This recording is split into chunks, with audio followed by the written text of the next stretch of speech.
합니다. 5장 14절 19절까지입니다. 여기 5장 14절 19절 같이 있습니다. 여호와께서 모세에게 말씀하여 이르시되 누구든지 여호와의 성물에 대하여 부지 중에 범죄하였으면 여호와께 속건제를 드리되 내가 지정한 가치를 따라 성소의 세겔로 몇 세겔 건에 상당한 흠없는 숫양을 양떼 중에서 끌어다가 속건제로 드려서 성물에 대한 잘못을 보상하되 그것의 5분의 1을 더하여 제사장에게 줄 것이요 제사장은 그 속건제의 숫양으로 그를 위하여 속죄하는 즉 그가 사함을 받으리라. 만일 누구든지 여호와의 계명 중 하나를 부지 중에 범하여도 허물이나 벌을 당할 것이니 그는 내가 지정한 가치대로 양떼 중 흠없는 숫양을 속건제물로 제사장에게로 가져갈 것이요 제사장 그가 부지 중에 범죄한 허물을 위하여 속죄하는 즉 그가 사함을 받으리라. 이는 속건제니 그가 여호와 앞에 참으로 잘못을 저질렀음이니라. 죄에 대한 배상과 책임.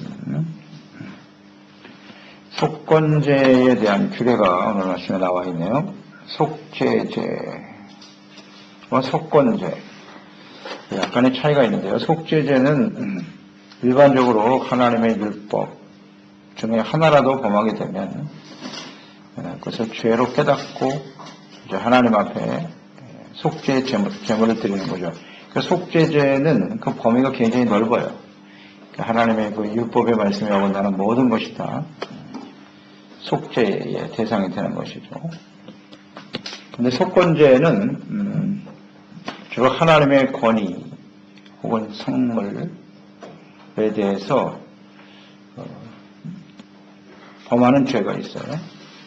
그리고 속건제의 범위는 이웃에 대한 어떤 권위에 관한 문제 혹은 재산사항에 손해를 입혔을 때 그때 드려지는 것이 속건제예요.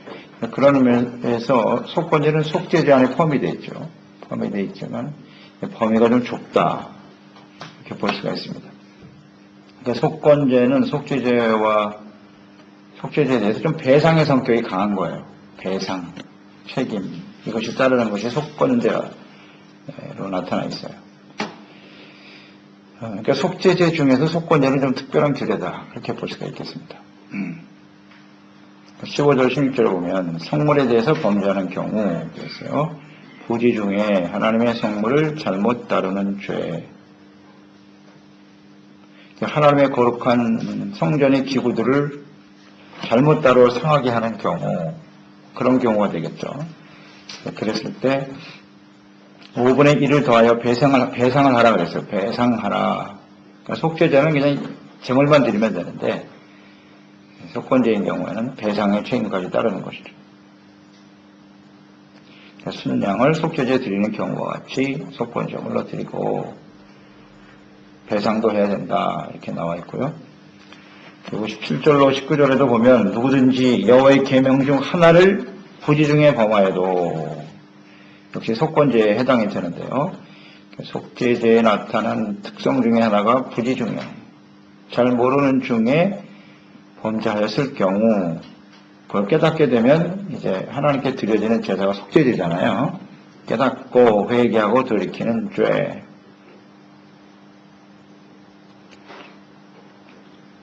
그러니까 속죄제의 부지 중에라는 말과 여기 17절 19절에 나와 있는 속건제의 부지 중에는 히브리 원어를 보면 약간 달라요. 우리말로는 그냥 부지 중에 이렇게 나와 있는데 히브리 원어는 다르더라고요. 그러니까 속죄제에 나타난 부지 중에는 그 단어의 뜻을 보면 원래 의미는 믿음이 연약하여 그런 뜻이 강하고요. 오늘 여기 속건제에 나와 있는 부지 중에는 전혀 모르는 상태에서 약간 차이가 있더라고요. 결국 같은 포함되는 의미가 되겠습니다. 속죄제의 경우는 깨닫는 거예요. 죄를 모르고 있다가 깨달아서 자신의 어떤 믿음이 연약함으로 인해서 짓는 죄, 이런 성향이 강하다면 속건제는 전혀 모르는 거예요. 자기가 죄를 지키며 있으면서도 인식하지 못하는 경우에 드려지는 제사, 이게 속건제다. 약간의 차이가 있죠. 그러니까 우리가 죄인지를 잘 인식하지 못하는 경우가 있지 않습니까? 이제 하나님의 말씀을 들으면 이게 잘못이구나 하고 깨달아지지만 그런데 마음속에 뭔가 내가 하나님 앞에 온전하지 못한 건 사실인데 내가 어떤 죄를 범했을지도 모른다라는 생각이 들 때가 있잖아요. 그럴 때 드려지는 제사가 속건제물이에요. 하나님 제가 확실히 아직 깨닫지는 못하고 있으나 내가 하나님 앞에 온전하지 못합니다 하고 회개하고 드려지는 제물. 속건제. 깨닫고 회개하고 돌이키는 게 속죄제. 잘 모르지만 하나님 앞에 온전히 나를 드려지기를 원합니다. 이런 성향이 바로 속건제란 말이죠. 그러니까 예를 들면 이런 거겠죠. 욥기서 1장 5절에 보면 욥기서 1장 5절 욥이 아주 신실한 의인이라고 그랬는데요.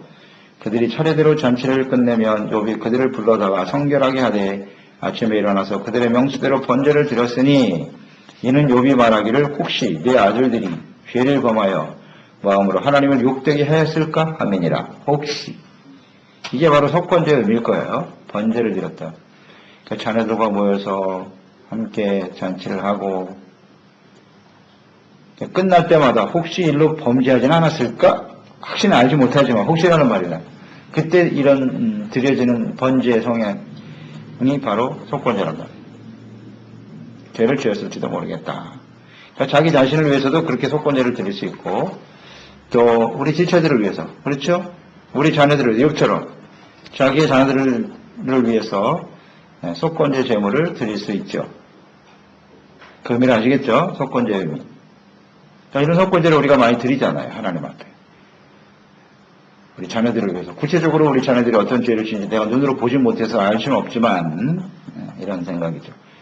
우리 지체들 구체적인 죄악은 하나님은 아시겠으나 우린 잘 모르죠.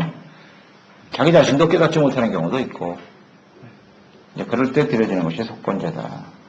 그러니까 이 속건제를 드리는 그 의미는 그만큼 하나님 앞에서 우리의 심령이 아주 온전해지기를 사모하는 그런 마음으로 드리는 것이 속건제다. 이렇게 우리가 생각해 볼 수 있고요. 그다음 18절에도 보면 속건제의 특징 중에 하나가 이제 배상의 책임에 따른단 말이죠. 내가 규정한 가치대로 그 가치대로 갚아라. 배상을 하도록 되어 있는 것이 속건제예요. 그러니까 배상의 책임을 물었단 말이에요. 속건제. 배상하라라고 하시는 의미는 무엇일까? 속죄와 관련되어 있단 말이에요. 이것도요. 죄를 사함받기 위해서 배상의 책임을 다하도록 하라. 자, 배상을 한다라고 하는 것은 일단 그 죄에 대한 책임의식이죠. 책임의식이에요. 내가 죄를 지면 이렇게 물질로 배상을 해야 된다라고 하는 책임의식을 갖게 하기 위한 하나님의 뜻이 들어있을 것 같고요.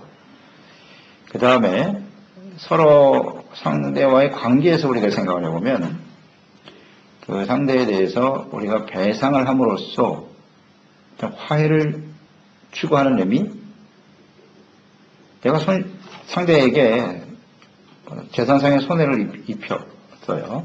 그러면 내가 잘못했습니다 라고 말하는 것과 그에 상당한 가치를 갚아주는 것과 분명한 차이가 있죠? 차이가 있습니다. 내가 당신의 돈을 갚지 못해서 하나님께 범죄했다. 난 하나님께 회개했어. 그걸로 끝나는 게 아니라는 거예요. 책임을 져라. 책임. 이게 속건제 의미죠. 만약에 우리가 그걸 배상하지 않으면 그냥 세월이 가면 잊혀지겠죠.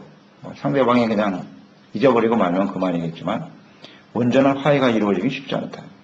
그러니까 배상함으로써 완전히 그 관계가 화해로 바뀔 수가 있단 말이에요. 잘못한 건 사실이지만 또 그걸 근본적으로 배상을 갚음으로써 그 관계가 계속 유지될 수 있는 그런 의미가 아닐까요? 배상. 하나님과의 관계 혹은 이웃과의 관계에 있어서 속건제를 제대로 우리가 시행함으로써 관계를 잘 이어가는 화해로 이뤄가는 이런 의미를 가지고 있다.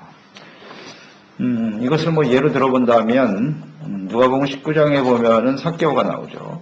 삭개오가 세리장이죠. 불의한 일을 많이 행했어요. 악을 많이 행했고 재산상의 손해를 많이 입혔단 말이에요. 사람들에게 토색하고 사기치고 속여서 재물을 얻은 사람이 삭개오였다. 예수를 만났죠. 예수님이 그의 집에 들어가서 그를 만날 때 그 스스로 깨닫고 고백한 내용 아니에요? 19장 8절 삭개오가 서서 주께 여쭤되 주여 보시옵소서 내 소유의 절반을 가난한 사람에게 주겠사오며 만일 누구의 것을 빼앗은 일이 있으면 네 값절이나 하겠나이다. 이게 바로 속건제거든요. 속건제의 의미죠. 그러니까 자신의 죄를 회개하고 예수님 앞에 지금 회개하고 있는 것이거든요. 제가 많은 사람들에게 물질적인 손해를 많이 끼쳤습니다. 예배를 받겠습니다. 배상 책임. 이런 것이 속건제의 의미라고 우리는 보면 되는 거예요. 그럼으로써 그 사람이 온전히 죄사함 받고 하나님과의 관계가 회복될 수 있더라는 거죠. 배상, 책임. 그러니까 이 죄에는 이렇게 책임이 따른다는 것을 항상 생각해야 돼요. 이것이 아마 하나님께서 속건제의 규례를 세우신 뜻이라고 봅니다. 그러니까 이렇게 됨으로써 하나님과 화해할 수 있게 되고 그리고 모든 사람들과 화해가 이루어지는 거죠. 삭개오를 생각해봐요. 그러니까 사람들이 볼 때 삭개오는 저 사기꾼, 우리의 돈을 빼앗은 나쁜 사람 이런 생각을 하고 있었잖아요. 근데 그 사람이 예수 믿고 구원받았어. 나는 이제부터 예수 믿는 사람이 되었습니다. 할렐루야. 아무리 자신이 그리스도인이라고 소리쳐도 물질적인 손해를 당한 사람들이 볼 때는 어때요? 마음이 편치 않죠. 절대로 화해가 이루어질 수 없어요. 그런데 내가 갚았어. 내가 저 사람한테 손해를 많이 봤는데 이 사람이 예수 믿고 구원받았더니 와서 나에게 4배로 갚더라고요. 그럼 화해가 되겠어요? 안 되겠어요? 화해가 되죠. 거기서 풀리는 거예요. 마음이. 이렇게 풀린다고. 이게 바로 속건제의 의미랍니다. 속건제. 자, 그럼 이 속건제가 주는 또 영적인 의미가 있겠죠. 그래서 이제 예수님, 제물은 언제나 예수님이신데 예수님과 연결해서 우리가 묵상해야 되겠죠. 예수님이 이 땅에 오셔서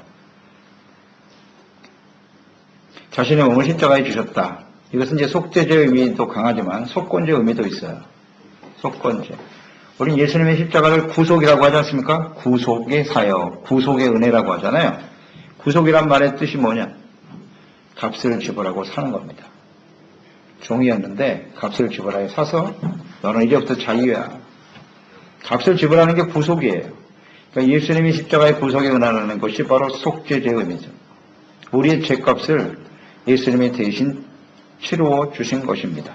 그래서 본래의 모습으로 회복시켜 주셨더라. 그러니까 인간의 범죄로 말미암아 원래 사람은 하나님의 형상대로 지원받았잖아요.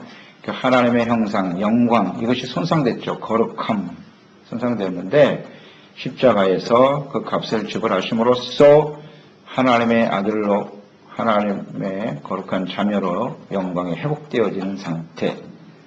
이것이 바로 구속이고 십자가에 나타난 속건제의 의미라는 것을 우리는 생각하게 됩니다. 그래서 이 속건제의 배상 책임, 서로의 손해를 배상해 주도록 하신 하나님의 뜻, 이것을 우리는 잘 묵상하면서 예수님께서 산상수훈 5장 23절 24절에 그런 말씀하셨죠. 너희가 예물을 제단에 드리다가 거기서 내 형제에게 원망 들을 만한 일이 있는 것이 생각나거든 그랬거든요. 예물을 제단 앞에 두고 먼저 가서 형제와 화목하고 그 후에 와서 예물을 드려라. 여기 보면 원망 들을 만한 일이 있는 것이 생각나거든. 이것은 무슨 뜻이냐면 내가 상대에게 형제에게 뭔가 손해를 끼친 일이 생각이 났다. 그런 뜻이에요. 내가 가해자라는 거예요. 가해자. 그 전엔 잘 몰랐는데 하나님 앞에 나와서 예배 드리다 보니까 말씀을 듣다 보니까 내가 우리 형제에게 이웃에게 큰 상처를 입혔구나. 손해를 입혔구나 하는 것이 생각이 나면 가해자는 피해자에게 가서 먼저 자신의 문제를 해결하는 겁니다. 이게 속건제의 의미예요. 내가 물질적인 손해가 있었다면 당장히 갚아야 되고 재산상의 혹은 상대방의 권위를 실추시키는 일이 있었다면 명예를 실추시키는 일이 있었다면 가서 먼저 그 문제를 해결하라. 이게 화해의 의미란 말이에요. 속건제. 그 다음에 나와서 하나님과 함께 교제하게 되더라는 거죠. 그러니까 우리가 누군가에게 가해를 하고 고통을 주고 아픔을 주고 있으면서도 그 문제에 대한 죄에 대한 배상과 책임에 전혀 반응하지 못하고 있다면 우리는 하나님과 온전히 교제할 수가 없습니다. 온전한 예배가 드릴 수 없다는 거예요. 그 문제를 분명히 해결하라는 거예요. 이게 속건제에 나타난 하나님의 뜻이죠. 1만 달란트 빚진 자의 비유는 어떻습니까? 그게 용서의 비유긴 한데 우리가 용서받은 것도 내가 1만 달란트 빚을 지고 있다. 그 빚에 대한 가치잖아요. 얼마나 큰지 도저히 갚을 수가 없어요. 탕감시켜 주었더라. 그런데 그렇게 은혜를 받은 사람이 백단을 빚진 친구의 멱살을 잡고 감옥에 씌워 넣어버렸더라. 그럴 때 그 사람을 옥에 가두어서 내가 홀이라도 굴다 갚지 못하면 절대로 나오지 못한다. 값을 지불하지 못하면 못 나온다는 얘기입니다. 여기 이제 값을 지불하라. 이것이 바로 속건제에 관련된 하나님의 뜻이라고 보면 돼요. 우리가 하나님께로부터 엄청난 은혜를 받은 사람인데 예수님의 십자가의 가치는 뭐 상상할 수 없는 놀라운 은혜죠. 그렇기 때문에 그 값을 치르기 전에 나오지 못한다 그랬으니까 그 죄에 대한 잘못에 대한 그런 가치를 내가 좀 잘 이해하고 용납하고 받아들이는 것이 필요하다. 갚아야 나온다 그랬으니까요. 갚지 못하면 못 나오는 거예요. 이 죄에 대한 배상과 책임, 속건제에 나타난 하나님의 뜻입니다. 그래서 우리가 하나님 앞에 속죄 회개할 때 그냥 입으로만 잘못했습니다 라고 하는 것과 그에 대한 책임과 또 배상도 함께하는 이런 속건제야말로 진정한 회개가 되지 않겠습니까? 그게 속건제에 나타난 주님의 뜻이에요. 그러니까 하나님의 성물 혹은 하나님의 이름의 권위를 손상시키는 일이 벌어졌다든지 하면 반드시 속건제를 드려야 돼요. 이웃과의 관계도 마찬가지예요. 속건제를 잘 드려서 하나님과의 교제가 잘 이루어지게 하시고 이 같이 속건제, 예수님의 속건제 제물이 되셨다라고 하는 것을 생각하면 우리는 하나님께서 우리에게 베풀으신 용서가 얼마나 가치 있고 소중한 것인가. 그래서 마음속 깊이 생각해야 돼요. 주님이 우리를 용서하신 것 같이 너희도 형제를 용서하라. 피차 용서하고 용납하라고 하는 이 말씀의 의미를 잘 이해하면서 구속의 은혜, 속건제에 나타난 하나님의 뜻을 우리가 깨닫고 감사하고 또 많은 사람들을 불쌍히 여기며 세워가는 저희들이 되었으면 좋겠습니다. 하나님 아버지, 우리도 속건제 말씀을 묵상하라.